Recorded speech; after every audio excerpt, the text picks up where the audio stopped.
प्रिय विद्यार्थी, good morning. आज हम अधिनायक तंत्र का मूल्यांकन करेंगे और इसमें देखेंगे कि अधिनायक तंत्र शासन प्रणाली है, उसमें क्या क्या गुण पाए जाते हैं और कौन कौन से दोष पाए जाते हैं। इससे पूर्व के वीडियो में हमने अधिनायक तंत्र के बारे में पढ़ा था और ये देखा था कि अधिनायक तंत्र एक ऐसी शासन प्रणाली है जिसमें शासन की संपूर्ण शक्तियाँ एक व्यक्ति या शासक के हाथों में केंद्रित रहती हैं और इन शासन शक्तियों का वह मनमाने तरीके से बिना किसी कानून या संविधान के वो अपनी इच्छा अनुसार इनका उपयोग करता है। और इसके जो प्रमुख लक्षण थे वो भी हमने देख लिए थे, जिसमें हमने ये देखा था कि जो अधिनायकवादी शासन व्यवस्था है वो सर्वाधिकारवादी शासन व्यवस्था मानी जाती है। इस शासन व्यवस्था में व्यक्ति के अधिकार और स्वतंत्रताएं नहीं होते हैं। इसमें राज्य, समाज और शासन में कोई अंतर नहीं किया जाता है। ये राज्य के सावयव सिद्धांत में आस्था रखती है, अर्थात राज्य को साध्य मानती है और व्यक्ति को साधन मानती है। इस शासन व्यवस्था में जनमत निर्माण के साधनों पर सरकार का कठोर नियंत्रण रहता है और इसमें एक साध्य, एक दल और एक नेता में विश्वास किया जाता है। इसमें विरोधी का उग्र दमन किया जाता है और अंतर्राष्ट्रीय जनमत की उपेक्षा की जाती है। तो ये सारी विशेषताओं का अध्ययन हम कर चुके हैं। आज हम ये देखेंगे कि जो अधिनायकवाद है उसमें कौन कौन से गुण पाए जाते हैं और कौन कौन से इसमें दोष पाए जाते हैं। जहाँ तक हम गुणों की बात करें तो अधिनायक तंत्र के जो गुण पाए जाते हैं उसमें पहला गुण है राष्ट्रीय एकता की स्थापना। अधिनायक तंत्र एक ऐसी शासन व्यवस्था होती है जिसमें राष्ट्रीय एकता की स्थापना होती है, क्योंकि इसके अंतर्गत जो देश है, समाज है, राष्ट्र है, वो विभिन्न वर्गों या दलों में विभाजित नहीं होता है, जैसा कि लोकतंत्र में देखने को मिलता है। इस वजह से अधिनायक तंत्र में जीवन के प्रत्येक क्षेत्र में, राष्ट्र का जो जीवन के प्रत्येक क्षेत्र में एक कठोर एकता स्थापित रहती है और इस तरह से राष्ट्रीय एकता की स्थापना इसमें होती है। दूसरा, कुशल एवं मितव्ययी प्रशासनिक व्यवस्था।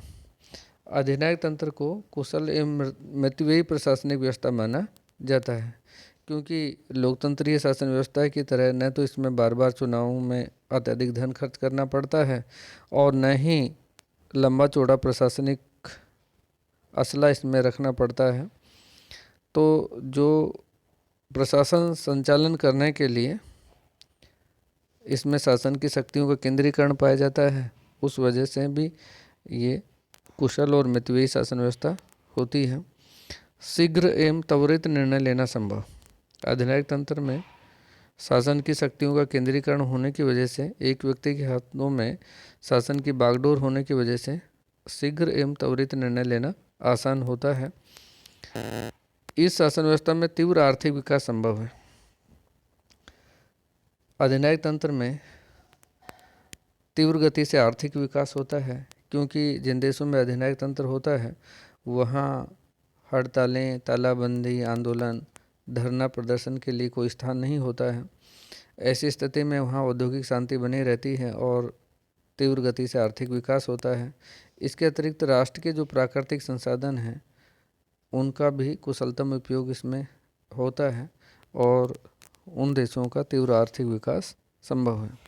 संकट काल में अधिक उपयुक्त। अधिनायक तंत्र को संकट काल के लिए भी अधिक उपयुक्त माना जाता है, क्योंकि संकट काल में शीघ्र निर्णय लेने पड़ते हैं, संकट का सामना करने के लिए एकजुट होना पड़ता है। तो ये दोनों ही गुण अधिनायक तंत्र में पाए जाते हैं। शीघ्र निर्णय ले लिए जाते हैं और देश के सामने जो भी समस्या आती है उसमें संपूर्ण राष्ट्र की सैनिक और आर्थिक क्षमताओं का उपयोग करते हुए उस संकट का तुरंत समाधान किया जाता है। शीघ्र समाज सुधार संभव। अधिनायक तंत्र में शीघ्र समाज सुधार संभव है, क्योंकि जो अन्य शासन व्यवस्थाएं होती हैं उनमें हम देखते हैं, जैसे लोकतंत्र है, उसमें जनमत का भय बना रहता है। सरकार के द्वारा ऐसा कोई कानून नहीं बनाया जाता है जो जनमत के खिलाफ हो, यानी जिससे जनमत उसके खिलाफ हो जाए। तो ऐसे समाजों में जो परंपरागत रीति रिवाज से संबंधित हैं, कुरीतियाँ हैं, उनको दूर करना बड़ा कठिन और दुष्कर कार्य होता है। लेकिन अधिनायक तंत्र में इस तरह की किसी विरोध का डर नहीं रहता है, जनमत का भय नहीं रहता है और जो निर्णय लेते हैं वो आसानी से उनको लागू किया जा सकता है। अधिनायक तंत्र के जहाँ तक दोषों की बात है तो इसमें उग्र एवं अविवेकपूर्ण राष्ट्रीय एकता की स्थापना होती है। अधिनायक तंत्र में जिस राष्ट्रीय एकता की बात करते हैं वो उग्र एवं अविवेकपूर्ण होती है, क्योंकि अधिनायक तंत्र में राष्ट्रीय एकता रहता है हमेशा। वहाँ भाषा, धर्म, रहन सहन, संस्कृति के आधार पर कोई भेदभाव नहीं किया जाता है और इन भेदभावों को मिटा दिया जाता है। तो जब इस तरह के भेदभाव मिटा दिए जाते हैं, इनको समाप्त कर दिए जाते हैं, तो जो इस तरह की एकता स्थापित होती है वो एकता वास्तविक नहीं होती है। जनता में उसके प्रति विरोध अंदर ही अंदर पनपता रहता है। तो इस तरह की जो राष्ट्रीय एकता जो दिखाने की कोशिश की जाती है वो अविवेकपूर्ण ही कही जा सकती है। स्वयं को त्रुटिहीन समझने की भूल। अधिनायक तंत्र व्यवस्था की सबसे बड़ी दोष ये पाया जाता है कि इसमें शासक वर्ग स्वयं को त्रुटिविहीन मानता है। वो अपने बुद्ध ये मानकर चलता है कि उसके द्वारा जो कार्य किए जाएंगे वो सही हैं और वो शासन करने के लिए वही लोग सर्वश्रेष्ठ हैं। तो इस तरह से जो सरकार की अबुद्धिवादी या अविवेकपूर्ण कार्य होते हैं उन कार्यों को भी इसमें सर्वश्रेष्ठ मान लिया जाता है। तो इस तरह से हम देखते हैं कि ऐसे बहुत सारे तानाशाह हुए हैं जिन्होंने बहुत सारी गलतियां की हैं, लेकिन वो अपनी गलतियों को स्वीकार नहीं करते हैं। व्यक्तिगत स्वतंत्रता व अधिकारों का हनन। अधिनायक तंत्र में राज्य के सवयव स्वरूप में आस्था रखी जाती है, जिसमें व्यक्ति को राज्य को साध्य माना जाता है, व्यक्ति को साधन माना जाता है। इसमें व्यक्ति की स्वतंत्रता में विश्वास नहीं किया जाता है और इस तरह से व्यक्ति के अधिकारों और स्वतंत्रताओं पर राज्य का कठोर नियंत्रण रहता है। व्यक्ति की गरिमा और सम्मान का अंत। अधिनायक तंत्र में व्यक्ति के व्यक्तित्व और गरिमा का आदर नहीं किया जाता है। राज्य का एक उपकरण मात्र माना जाता है व्यक्ति को और इसमें व्यक्ति की जो प्राकृतिक या स्वाभाविक शक्तियाँ होती हैं उनको विकसित करने का अवसर नहीं मिलता है। तो व्यक्ति की गरिमा और सम्मान इसमें समाप्त हो जाता है। कला व संस्कृति पर विपरीत प्रभाव। अधिनायक तंत्र में कला और संस्कृति पर विपरीत प्रभाव पड़ता है, क्योंकि जो कला और संस्कृति है वो उन्मुक्त वातावरण में ही भली प्रकार से विकसित हो सकती हैं। जहाँ अधिनायकवादी व्यवस्था होती है उसमें जो राज्य है वो कला, साहित्य और संस्कृति पर अपना कठोर नियंत्रण रखता है और अपनी इच्छा अनुसार वो कला और साहित्य और संस्कृति में हस्तक्षेप करता रहता है, जिससे इनका विकास नहीं होता है। कुत्सित भावनाओं पर जोर।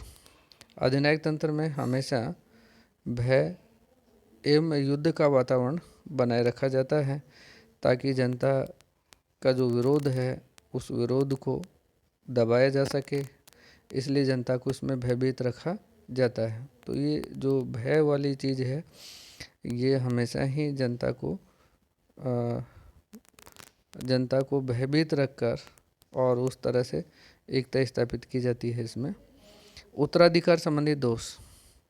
अधिनायक तंत्र की सबसे बड़ी दोष ये जो आता है उसमें उत्तराधिकार का भी एक दोष आता है, क्योंकि जो अधिनायकवादी शासन व्यवस्था होती है वो उसमें योग्य उत्तराधिकारी नहीं मिल पाते हैं, क्योंकि अधिनायकवाद में योग्य व्यक्तियों को पनपने का अवसर नहीं मिलता है और जब भी कभी अधिनायक की असामयिक मृत्यु हो जाती है तो उसके उत्तराधिकारी को लेकर समस्याएं पैदा होती हैं और देश के सामने संकट पैदा हो जाता है।